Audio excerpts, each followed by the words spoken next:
So ayan po mga boss, at magandang araw po sa inyong lahat at welcome again sa ating vlog. At for today's episode po natin, andito po kami ngayon sa bayan po ng Gimba.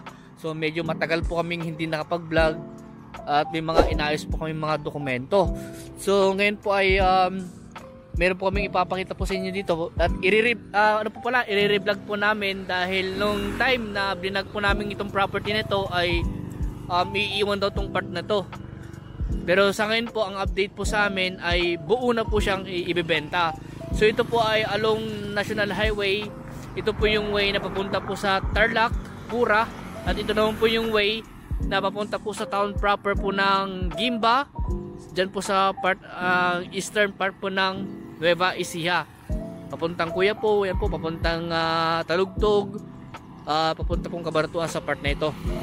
So ito po yung property na binebenta. Ito po ay mayroon pong presyo na 3.8 million along National Highway. At maganda po yung potential po niya for business. So dito sa harap niya pwede kayong mag-business at sa likod naman po niya pwede kayong mag-farm. So ito po ay residential commercial farmland po ito. So simula po dito sa pader po na ito, diretso po yan hanggang po dito sa dito po sa part na ito. Yan, ang estimate kong entrada po niya siguro nasa mga kulang-kulang 20 meters po siguro yung frontage po niya. Mga nasa 15, mga ganun po siguro. Estimate lang naman po yun, kailangan natin iparelocate para malaman natin yung talagang eksaktong frontage po ng property na ito. So ito po ay kasama na po yung buo na po lahat yan. At ito nga po ay meron pong boss, sila yung mangga niya? Marami na yung mangga niya. Dati kasi tatlo yun eh, sabi nila 1, 2, 3. Hindi, parang 5 na, 4, 5. Parang 5 na yung mangga niya o 6 na yata. Tapos meron pong 2 buko dito.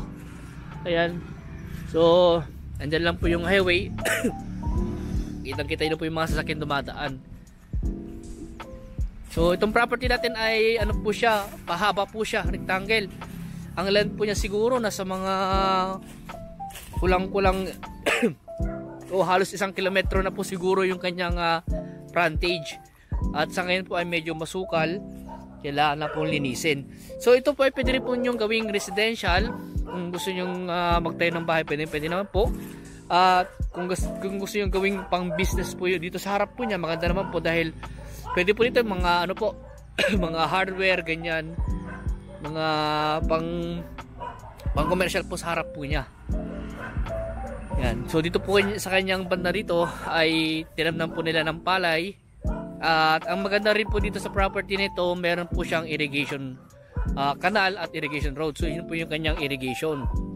So hindi na po ako makakapunta, excuse me po, sa part na yun dahil natamnan na po kasi ng palay. At diretso po yan hanggang dun po sa may malapit po sa may mga kahoy na yun. Panoorin nyo po niya sa kanyang drone video yung property na ito. So ulitin ko po, ito po ay 1.1 hectare. At ang presyo po niya is 3.8 million. Located nga po dito sa bayan po ng Gimba, Nueva Ecija, nakaalong National Highway, Nueva Ecija, Tarlac Road. At meron pong siguro nasa mga ilan yung mga ganito, boss? Kasi dati 3 eh, baka ngayon marami na eh, kasama na to. Siguro nasa mga may 5 na siguro. Tapos irrigated pa po siya. Ayan, may duhat, may niyog. Ayan. At sa town proper po siguro mga 5 minutes driving lang. Sa T-Flex siguro mga 5 minutes lang din po siguro, o baka wala pa. Estimate lang naman po yun, o mga 5 to 10 minutes, ganun po. Ganun din po sa town proper. At ano pa ang maganda dito, may saging na rin. Ayan, may mga puno na saging. Ayan, may mga damo. Mga damo po siya. At may mga ipil-ipil. Ano pa yung mga nakatanim dito? Mga tumubo. Tumubo naman na ako. Ayan, mga saging. So dito po may bahay po dito sa tabi po niya. At ang maganda po dito, pader po yung bakod po rin sa part nito, pader na po. Sa kabila na lang po yung babakuran kung sakasakali ng pader. Tapos yung the rest po, baka kahit cyclone or bobber o hagwar na lang po yung ibakod natin ito, tapos concrete post na lang. Yan po. Sa mga naghahanap po ng ganitong property na pwede nyo gawin pang business, baka ito na po yung hinahanap nyo, at medyo medyo mura pa yung price po niya, kasi ang kita nyo na po, nakaalong national highway po siya. Isang hektare po mahigit 1.1, 3.8 po yung price. Siguro may konting bawas pa naman siguro pag kinausap natin yung mismong seller, o depende po kung i-negotiate, kung ano na lang po yung pagkasunduan nyo po ni seller na price, mas maganda po. Ayan. So dito po meron na po siya, may puno po ng sampalok. Ayan. Panoorin nyo po yung kanyang drone video para makita nyo po yung kabuuan ng property na ito. At dahil nga po sabi ko, hindi na po makapunta sa bandaroon sa bandang likod dahil natamnan na po ng palay. Ito po, may mga tower na po ng telco, may mga internet connection na rin po ito. Ang source of water po dito, Nawasa. Ayan, pwede rin pong deep well, tsaka yung ano po niya, yung irrigation road po niya. So, ayan po mga boss, mga madam, mga sir. Sa mga naghahanap po ng ganitong property, baka ito na po yung nahanap nyo. So sa mga bago pala sa akin YouTube channel po, subscribe po. Ayan.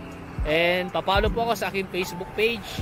Sa aking Facebook po pala, wala akong page pero gagawa rin ako soon. Kasi ang ginagamit ko po ngayon yung aking profile. Hindi po yung Facebook page po. Pero may Facebook page naman po ako, hindi nga lang po nag-upload doon. Or sa profile po ako nag-upload. So maraming salamat po sa mga parati pong sumusuporta sa akin sa J Lat Vlog. Yun din po, meron na po may bago rin pong YouTube channel, bagong vlog, Boss J and Jen Vlog. Ayan po. Ibang vlog naman po yun about sa daily life naman po namin ni Mrs. Po. So itong vlog ko na po ito ay more on ano po ako sa property, sa mga binebentang mga property po. Ayan. So hanggang dito po muna. At maraming salamat po sa inyo lahat mga boss. At God bless po.